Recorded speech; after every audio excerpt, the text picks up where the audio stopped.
you ever felt. Are you listening?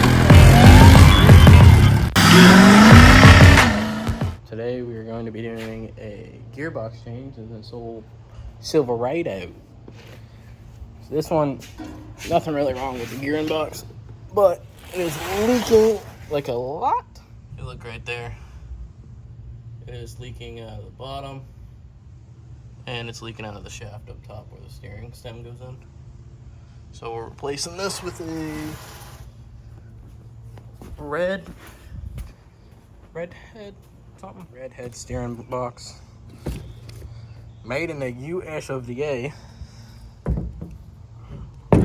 Pretty sure it's the right one. I think they have a 32 and a 33 spline. And then they have a 2-turn and a 3-turn, I believe. Or it's 3 and 4.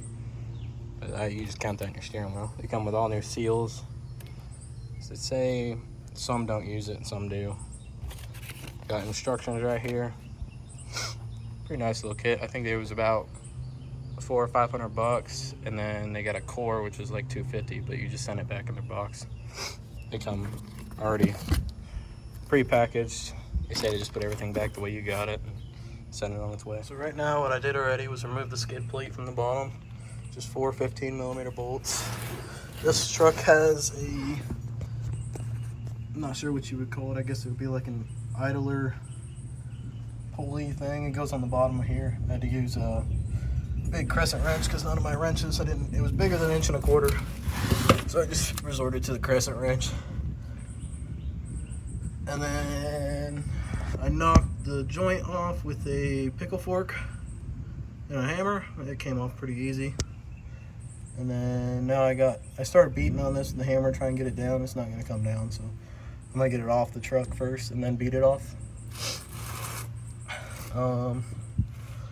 I'm going to remove the inner fender. Watch the video of the guy that did it. He removed his inner fender right here, removed his intercooler pipe, and you can get to just about every line and bolt that you need to. And then you got your 3 bolts in the frame. 3, I believe. Yep, 3 bolts in the frame right there. You got to remove with an impact.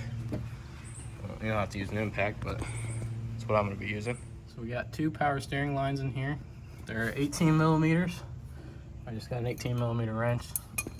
You can get in there. The other guy I watched remove this tube, but I shouldn't have to. It's not really in the way. So we got the 2 right here, and then there's a bolt right here. I'm gonna have to rotate it, and you can get on the other side, and I'll just get an electric ratchet in here and just zoink that out. Get a little pry bar in here and pry that off. It's got a slip joint up top, so should be able to have enough room to pull it all the way off.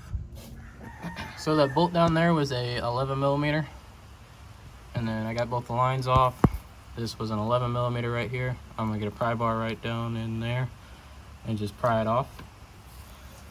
And then all I gotta do is drop these 3 bolts, and then the whole thing will come out now. And as you can see, this one has been leaking for a long time. It's disgusting. So now, when you're taking it out, make sure you don't get your lines caught on the box as you're trying to flip it out. Mine actually, it fell down, fell into the hole for the steering rack. So it was held up by that, and one of the lines was holding on. But yeah, you just keep your bucket under there because it does leak some fluid out, and right now it's actually leaking some out still.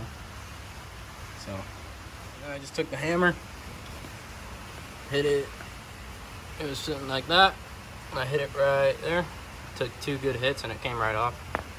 And then there's this little spacer bushing type thing. Not sure what it does, but it was on there too. Sitting right up there. We're just gonna go ahead and put it on the other box too. I went ahead and threw everything in. Got new O-rings on the lines screwed down nice and snug. Got the bolt thrown back on. Make sure when you're putting it in to line that up somehow, somewhat in there, or else it's a major pain in the booty hole to get it in. But I got all 3 of those bolts tightened down, that in the hole somewhat, And I haven't put the pitman arm nut on yet, because I still have to put the, I'm not sure what that thing is, honestly. Idler, Heim, I don't know. I think it's an upgrade for this truck. But yeah, I'm gonna take the fender liner back in, do the tire back on, and try and get that arm put back on, and then I'll jack it up and we'll bleed the steering. So what I ended up doing to get this pitman arm nut on is I dropped the sway bar down. Not much, just enough to set it down on here. And then I can get the wrench on there straight so I can actually really put some torque onto it. So that's all tidied up.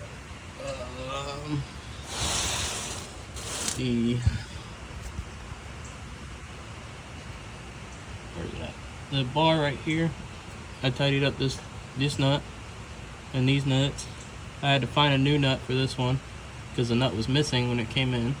So we got a new nut on there, and then that's all torqued down.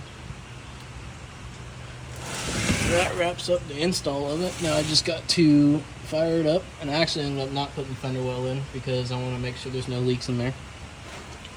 So now all you gotta do is jack the front end up off the ground, which is what I prefer to do, because you jack the front end up off the ground and then steer the steering wheel back 15 to 20 times to bleed all the air out, and then have somebody pour some power steering fluid in as you're doing it. The bleeding process is pretty simple. You just kind of turn the steering wheel back and forth 15 to 20 times. Try to stay away from full lock because it puts a lot of pressure in all the lines in the pump itself. You just go back and forth and get out. Check your power steering fluid. Make sure you're still right where you're supposed to be in the safe line. And then you just keep on doing this till it feels right. Now I'm just gonna go ahead and go under here. Probably gonna pull this sway bar back off again and try and tighten that nut some more. I'm gonna try and tighten the other nut right there for whatever it's called. I'm going to check for any leaks, which it looks like the only leaks that we're having right now is from the bottle itself, or the power steering reservoir overflowing from all the air bubbles pushing out and whatnot, so that's no big deal. But yep, that about wraps it up. Wrapped up now, made sure everything was tight, no leaks, it's all back together, and the truck's already going. Now I got this one dropped off for an oil change. But yeah, that pretty much concludes it. Pretty simple, nothing too crazy. It was disgusting. It took about 2 to 3 hours with me, not really. I wasn't like full onto it. If I was full onto it, it'd probably take an hour and a half, 2 hours. But yep, that's gonna conclude this. Now I got a couple more things fixing to go down in the shop. We got a Pioneer 700 that's about to get 4-inch portals, archstay arms, and 33s. And then this Renegade here is fixing to get a stupidly large motor and a full complete powder coat, everything. All the axles freshened up, all new bearings. It's gonna be pretty freaking sick. It's gonna be a rowdy freaking Renegade. Probably gonna have some nitrous on it too. And then we got the old Polaris over here, the old frame off Polaris. I wish I did a build video on these. It's got the aluminum crush locks. She's a beautiful rig. Yeah, that's gonna end the video. This one I'm gonna be videoing tomorrow. Gonna be putting it up on the lift, getting it all put together. I got an air box to put in it because they had a stick come through here, missed the gas tank and hit the air box. Luckily there was nobody in the passenger seat, but yep, that's gonna wrap up the video. Thanks for watching, guys. I'll see you later.